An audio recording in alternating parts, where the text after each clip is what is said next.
امام بخاری نے جتنی روایتیں کی ہیں صحابہ سے کی ہیں، امام ابو داؤد کی روایتیں صحابہ سے ہیں، امام نسائی کی روایتیں صحابہ سے ہیں، ابن تیمیہ نے کسی کو ریکارڈ کیا تو صحابہ کو کیا، امام سیوطی اگر کسی کا حوالہ دیتے تو صحابہ کو دیتے۔ اگر صحابہ ہے تو دین باقی ہے، اگر نعوذ باللہ صحابہ کے اوپر انگلی اٹھائی جائے گی تو آپ کے پاس دین باقی رہنے والا نہیں ہے۔ اللہ اکبر۔ جو لوگ نعوذ باللہ آج کل صحابہ کرام رضی اللہ تعالیٰ اجمعین پر تنقید کرنے کی کوشش کرتے ہیں، کون ہیں یہ لوگ؟ آپ سمجھتے ہیں مسلمان ہیں؟ نہیں۔ آپ سمجھتے ہیں منافق ہیں؟ نہیں۔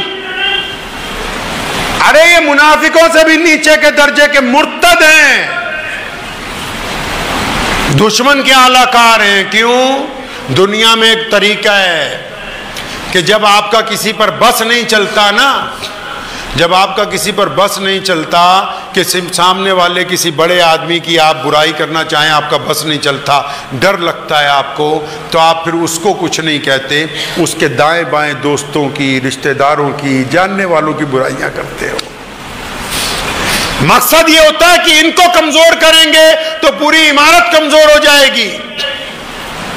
جن کو نعوذ باللہ صحابہ کرام رضی اللہ تعالیٰ اجمعین سے نفرت ہے، چاہے وہ سلمان ندوی ہو، چاہے کوئی بھی ہو دنیا کا بندہ، ان کو کہو کہ ایک بار اپنے آپ کو محمد الرسول اللہ سے الگ کر کے دیکھیں، تمہاری اوقات کیا ہے دنیا میں، تمہاری حیثیت کیا ہے، ابھی تمہیں پتہ لگ جائے گا۔ تم اپنے آپ کو محمد الرسول اللہ سے علیحدہ کر کے دیکھو، تمہاری جو حیثیت ہے، تمہاری جو اوقات ہے۔ میں اکثر ملت فروشوں کو، غداروں کو، بے ایمانوں کو بھی یہ بات کہا کرتا ہوں کہ تم یہ جو خوش ہو رہے ہو کہ ہماری ملت فروشی کی وجہ سے فلاں بڑا غیر مسلم ہمارے ساتھ ہے، فلاں لوگ ہمارے ساتھ ہیں، یا فلاں فرقہ ہمارے ساتھ ہیں، وہ ملت فروشوں اس لیے تمہارے ساتھ ہیں کیونکہ تم اپنے آپ کو مسلمانوں کا حصہ بتاتے ہو۔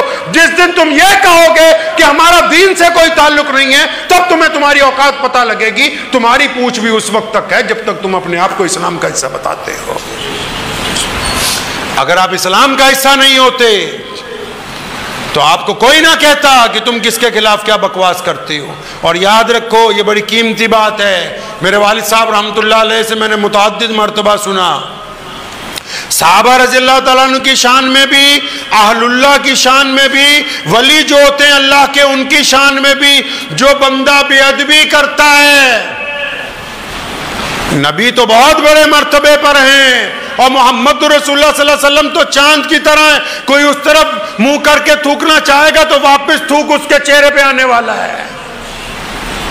صحابہ ستاروں کی طرح ہیں، اگر چاند کی طرف منہ کر کے تھوکو گے تو واپس منہ پہ آئے گا، ستاروں کی طرف بھی اگر منہ کر کے تھوکو تو واپس منہ کے اوپر آئے گا۔ شیر اسلام مولانا حبیب الرحمن ثانی لدھیانوی رحمۃ اللہ علیہ فرمایا کرتے تھے کہ بیٹا اچھی طرح اس بات پر یقین کر لو